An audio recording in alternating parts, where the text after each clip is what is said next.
My neighbor waved at me this morning, but I found out he passed last night.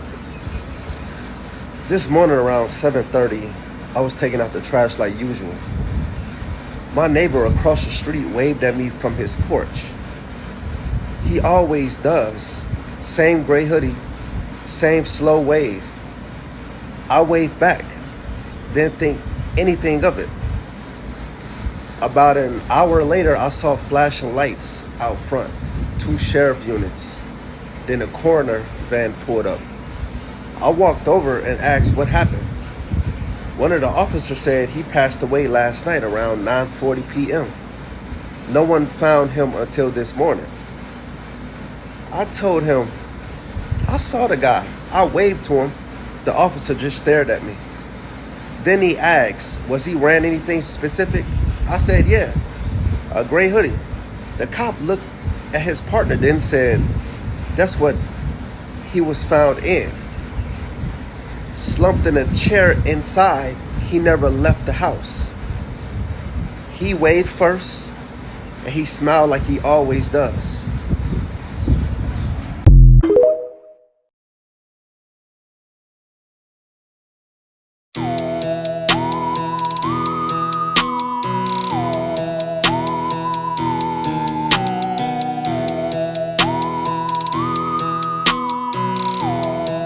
To the thief that stole these dolls out of the yard sale at 3 o'clock this morning, you're going to regret it. They're haunted.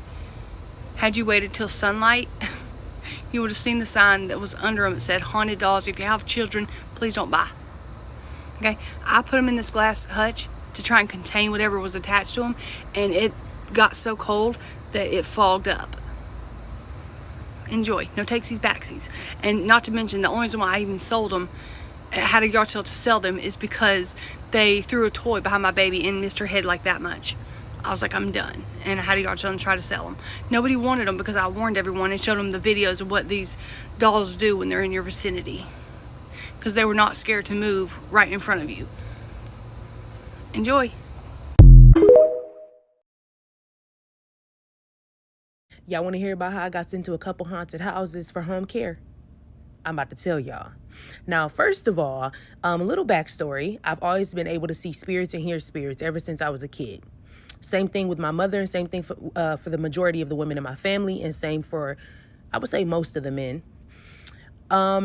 Okay, so boom.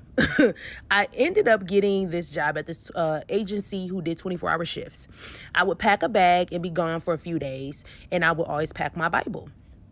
My mother, she works with kids, so she pretty much was off during that summer, and she was like, I'll just get a job with you and just work like once a week so I can get out the house.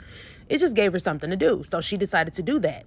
When the company sent us this client's information, they sent her picture through this app that they used, and as soon as they sent the picture through the app, me and my mom were looking, and we both just like jumped back like that. I don't know why we did that. We both felt something in that moment, but it was at the same time. So then my mom looked at me and she said, we're going to see what that's about. And I was like, I guess. So the next thing you know, a few days later, it was time to go ahead and start taking care of the client. And so I'm driving there. And as I'm driving there, I see this man walking towards my car as I'm driving. And then once I drove past him, I couldn't see him in the rear view anymore. That was strike one. Then I finally get to her house and I park in her driveway. And when I park the car in the driveway, I see somebody peeking out the window and it's this woman. Okay. So I'm like, oh, okay. Well, they didn't tell me that she was going to have family over and whatever. They usually would tell you that. It was no big deal. They would just usually tell you. And so then I finally, when I parked the car, this feeling came over me and I just did not feel right. I felt sick. I didn't like the way I felt. My head was hurting. I was like, it's too late now. I'm here. I can't just leave this woman high and dry. So I go in, and when I go in, it's like a darkness in the house. I felt so uneasy. And so in my head, I'm praying. Do you know that as soon as I got in there, this woman started telling me like, yeah, so I don't have cable. She's like angry. When I say angry, she is an angry woman. I don't have cable. I don't have Wi-Fi. So don't even ask. And I was like, yes, ma'am. Like I wasn't going to ask. So nighttime came and it was time for her to go to sleep. Soon as she went to sleep, I settled down on the couch. The kitchen was extremely dark. So she had one of those kitchen sliding doors where you can slide it closed. I closed that mother freaking door. Okay, I was terrified. I was scared because I'm like, it's so dark. You go in there, you can't even see your hand in front of your face. That's a weird kind of dark. Like I've never seen a house so dark like that. So I slid the door closed because I'm not about to be sitting here on this couch and looking into that kitchen and just see darkness like that. So finally, I dozed off. And when I dozed off, somebody tapped me. And I thought it was the client. I was like, oh my gosh, she got out of bed. So I jumped up. I said, yeah, what you doing out of bed? And when I looked up, it was the man that was walking by my car when I was like down the street from this woman's house. Terrified. I jumped up and I said, God, in the name of Jesus. Like I was like, not even joking. Like I instantly started praying because I don't think so. So when I started praying, the man, like, he backed into the kitchen.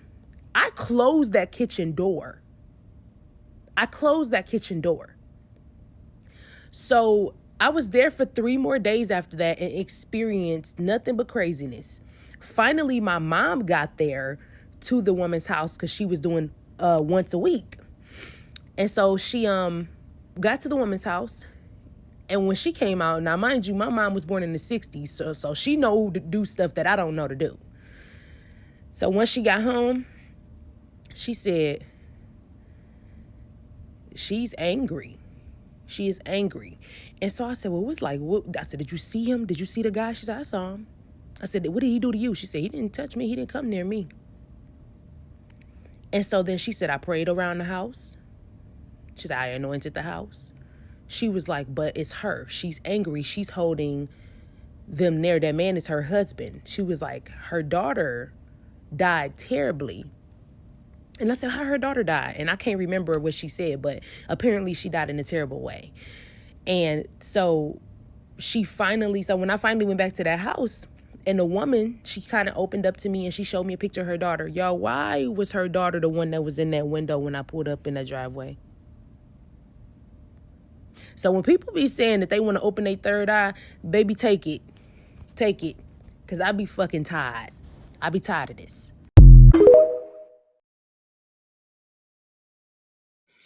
All right, y'all. This is part 2 of the caregiving haunted houses. So after that happened with that woman's home, me and my mom requested to be sent somewhere else. My mom went a second day, and after that second day, she, anointed the house, and then she dipped out. We both asked to be sent somewhere else. So they ended up sending me to this rich woman's house in Ann Arbor. And when they sent me there, they were a nice family, sweet people. The daughter was about 17, and around that time, I was about 20. I won't be too descriptive because I'm only a few years older than her daughter, and I don't want her daughter feeling any kind of way. She's probably on social media. So I ended up cooking for the family one night.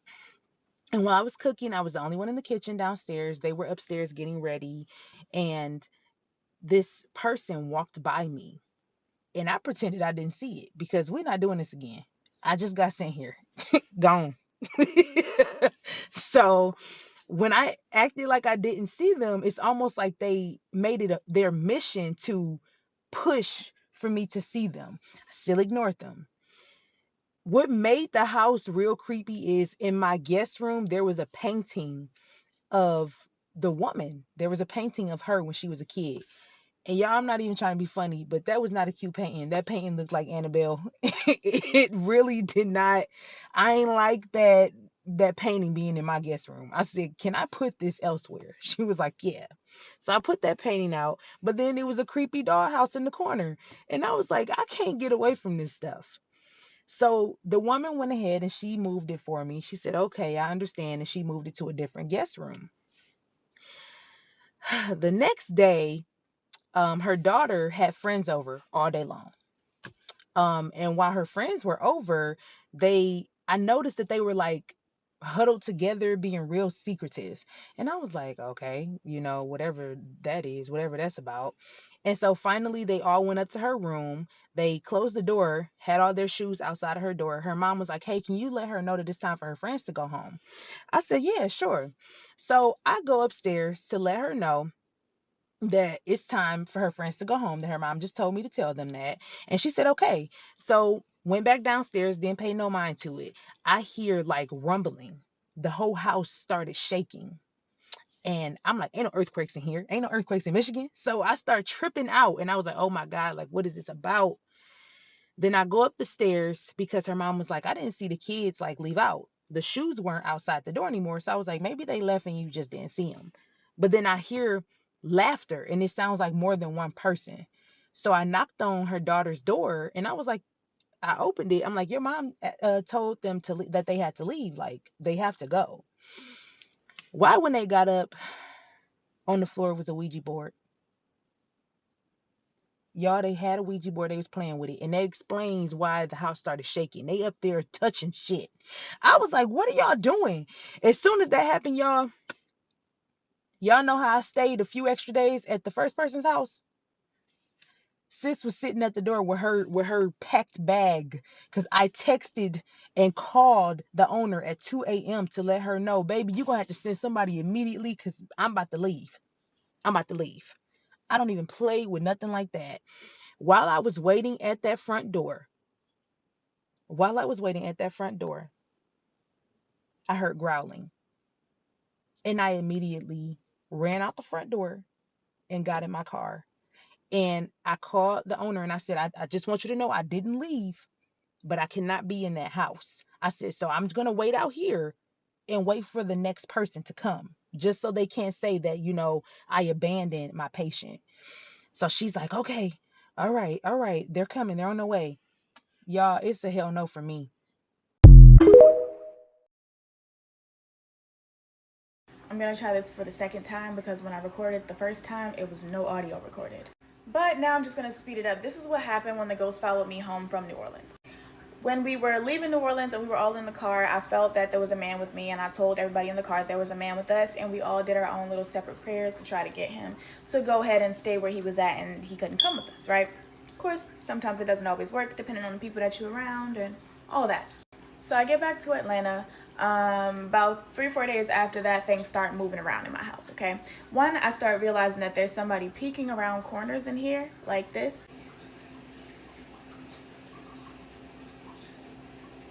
And I would see shit like this.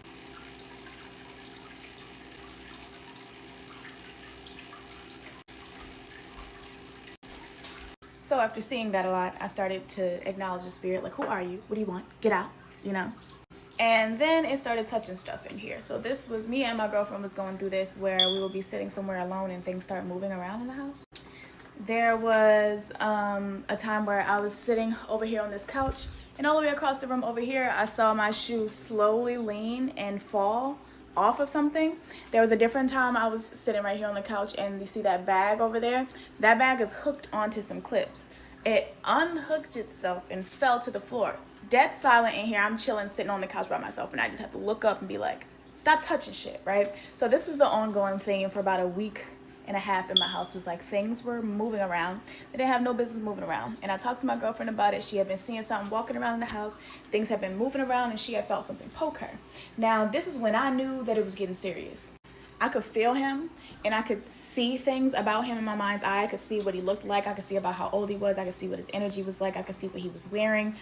So I was starting to get a feel and an idea for him and like why he was around. Wasn't a bad guy at all, kind of like a guy that like died young in his early 20s, and I was just the only light that he could see in that area, so he followed me all the way home. But I was laying in the room, right? I went to go take a nap. My girlfriend told me like, go ahead and take a nap. So I went in the room to take a nap. She was out here in the kitchen where I'm currently at. I'm in the bedroom on the end of the bed taking a nap, right? Laid underneath her like this extra little blanket or whatever, just laying on the end of the bed. I felt her walk into the room, and you know where you can kind of hear the air change or whatever, like when somebody's coming close to you.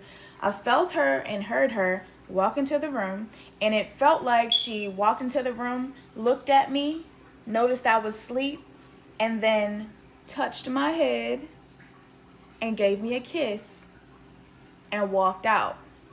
Now, when she walked in, when I heard her walk in the room, I woke up. My eyes was closed, but I woke up. I thought she was going to ask me something. So I woke up, and I felt the fingertips touch the back of my head, and I felt my head kind of get this weird little tingle on the inside, and I felt the really, really light.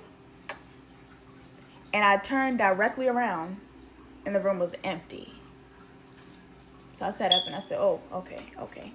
Came out here and noticed she was in the kitchen. Told her what happened as soon as it happened, right? So after that, I honestly sat in here one day when he started moving shit around again and fucking with the lights. Like, he was making the lights flicker and stuff. So I told him that he had to leave.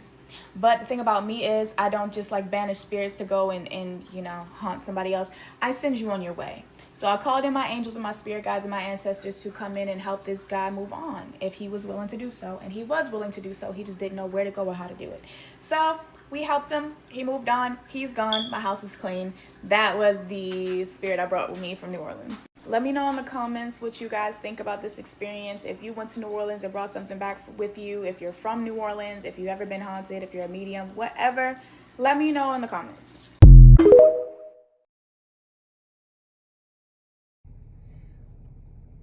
Who would pay for electricity? Whoa, something just changed. Did you just see that? Something most definitely just changed. What changed? One of the lights paused for a second.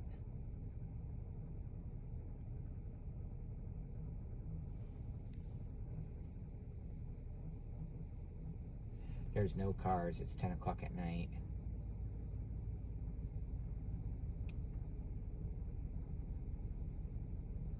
This is 1 year later.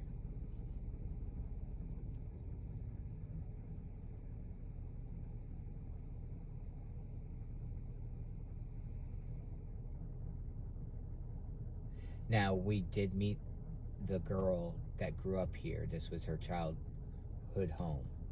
She absolutely 100% said it was haunted. She actually made a video. What is her screen name? Jenna something, I can't remember. She 100% confirmed that this house is haunted. I just can't imagine anybody keeping the fucking power on for the lights to blink.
Y'all, isn't the fit cute?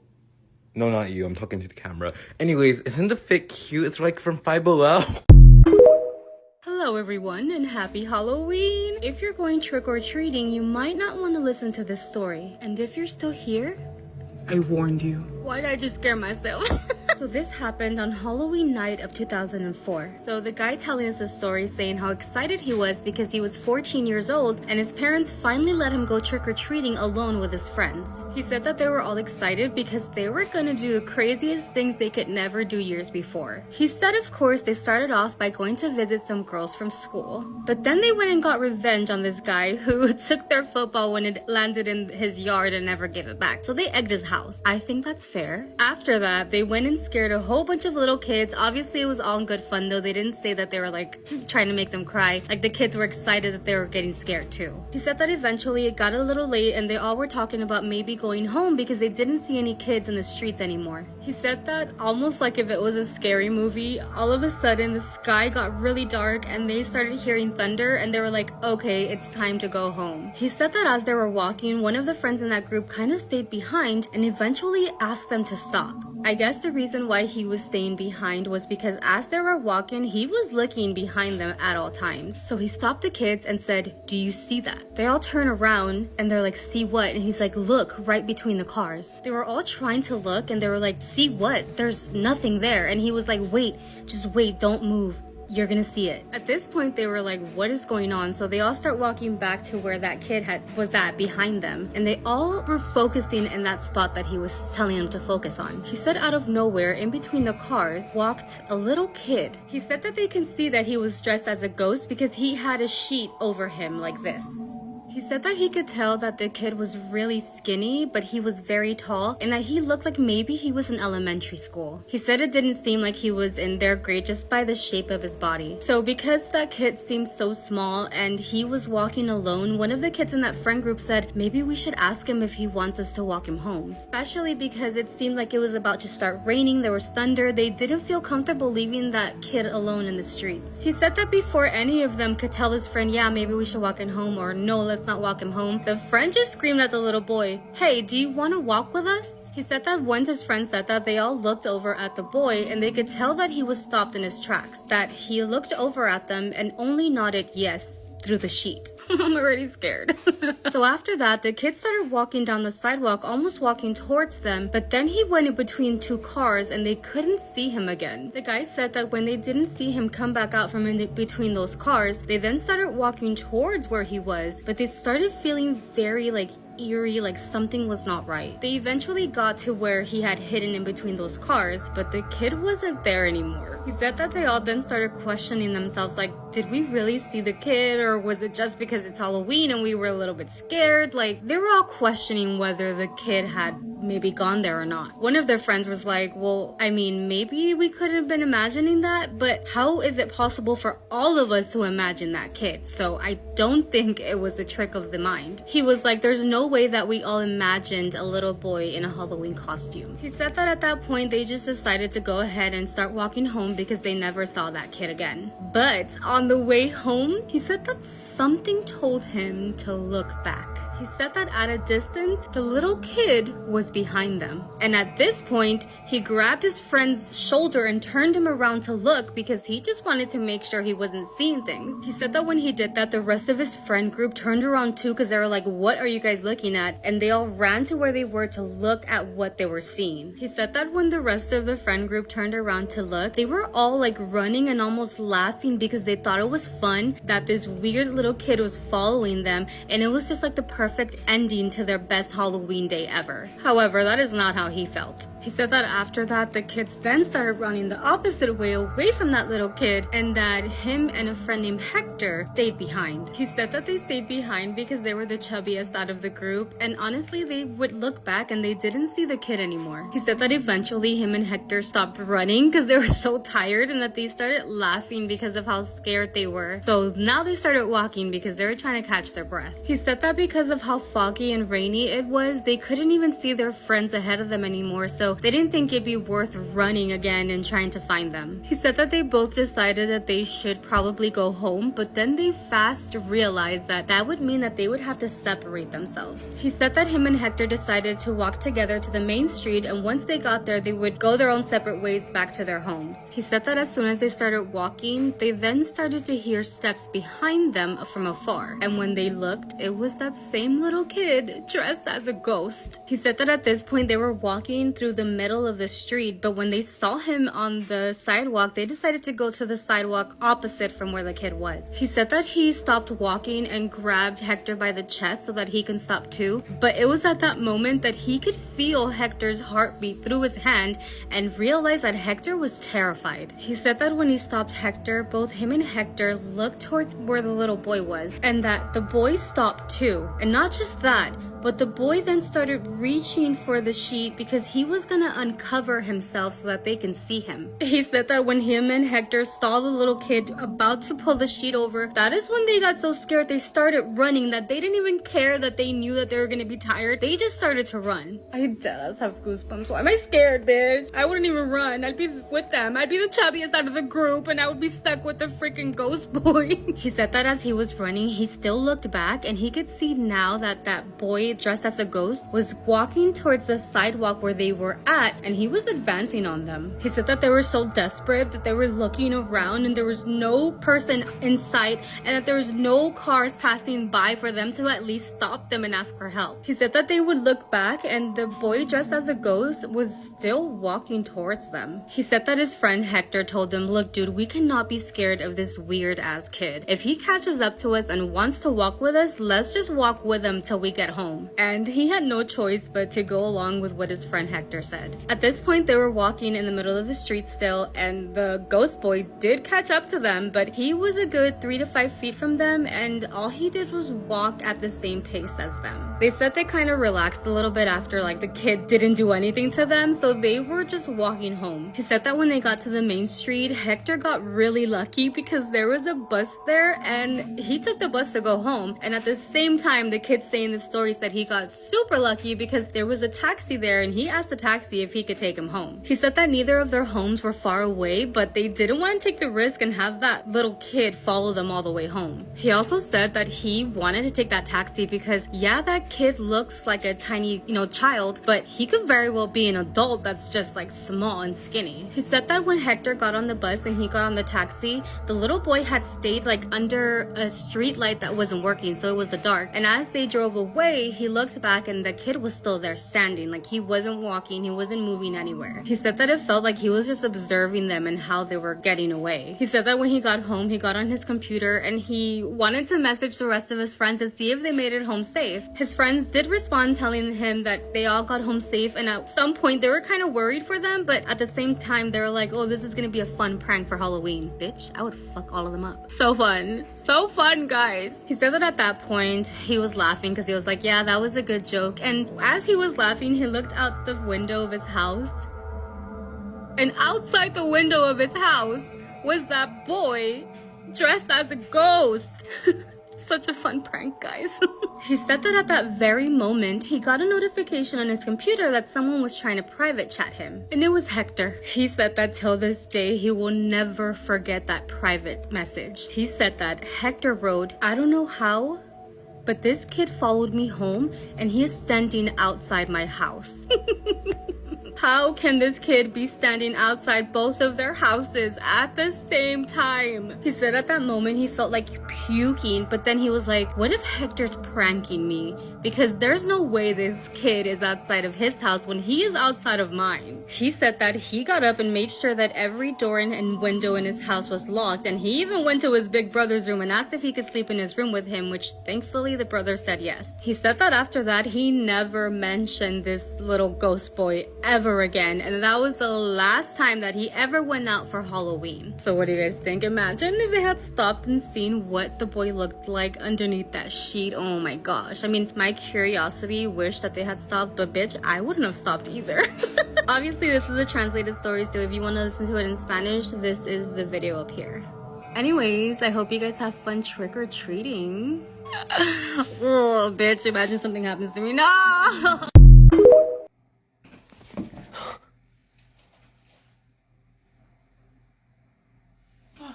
I don't remember fucking opening that. What the fuck is that?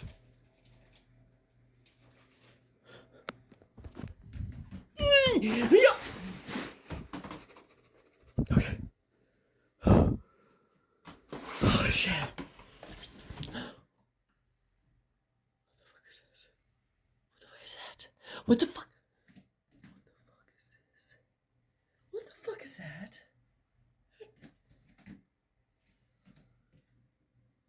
Why? That's on the outside. What honestly is that?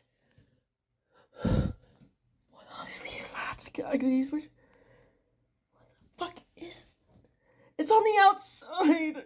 It's on the outside. Fuck!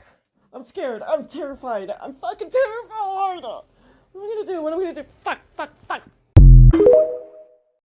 If you're easily scared, don't watch this at night.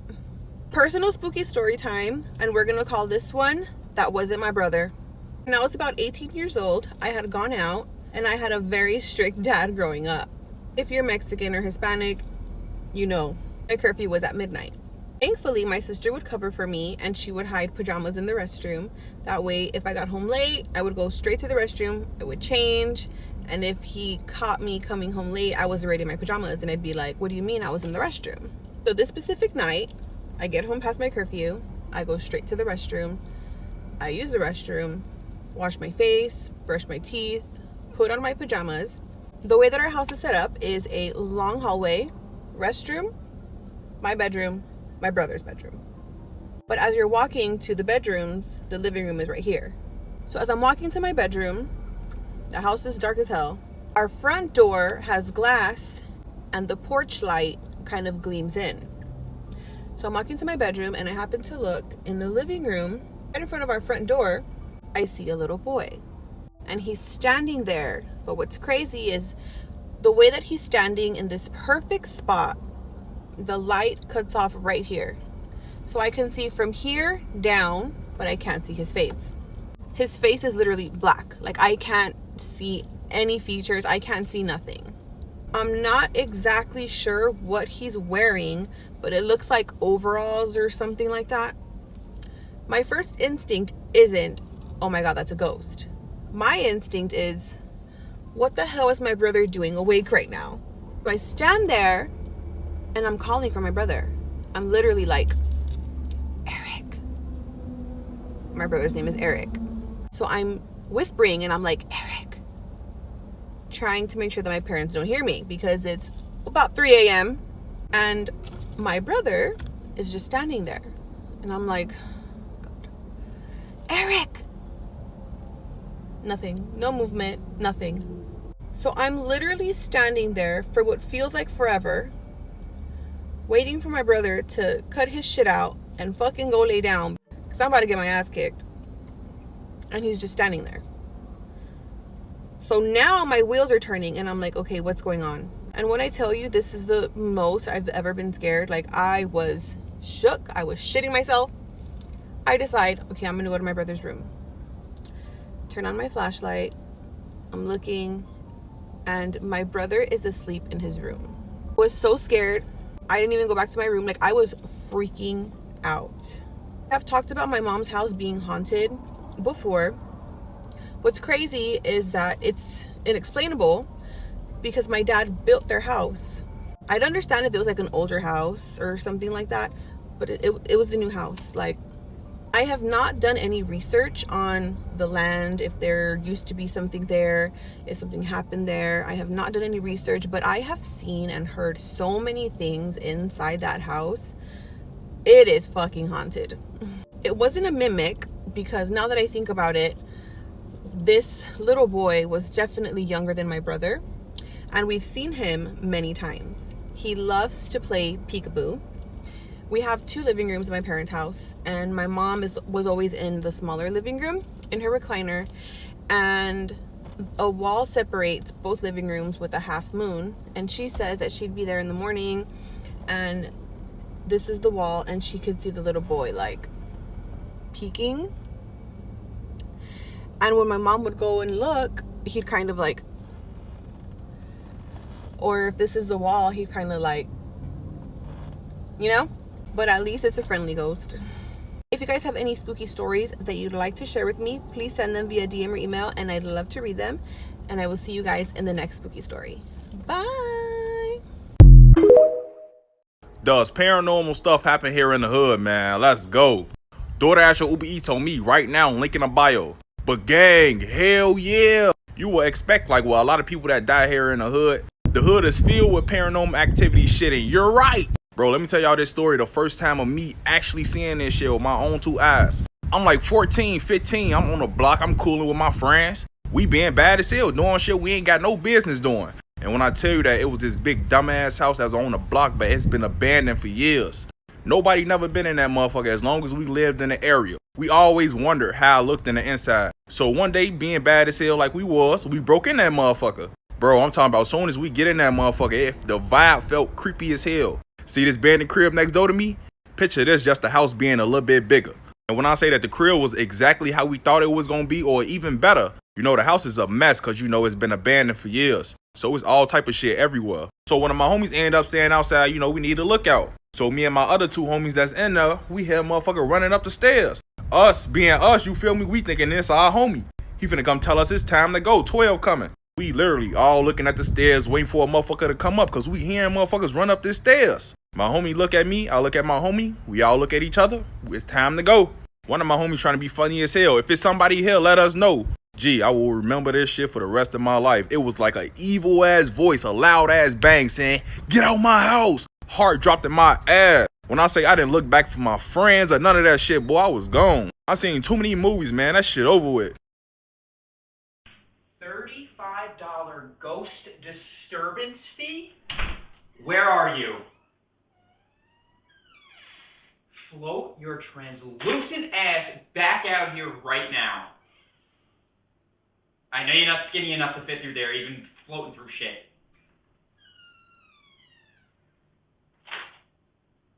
Strange humming, objects moving in adjacent rooms, tenants are threatening to leave due to these.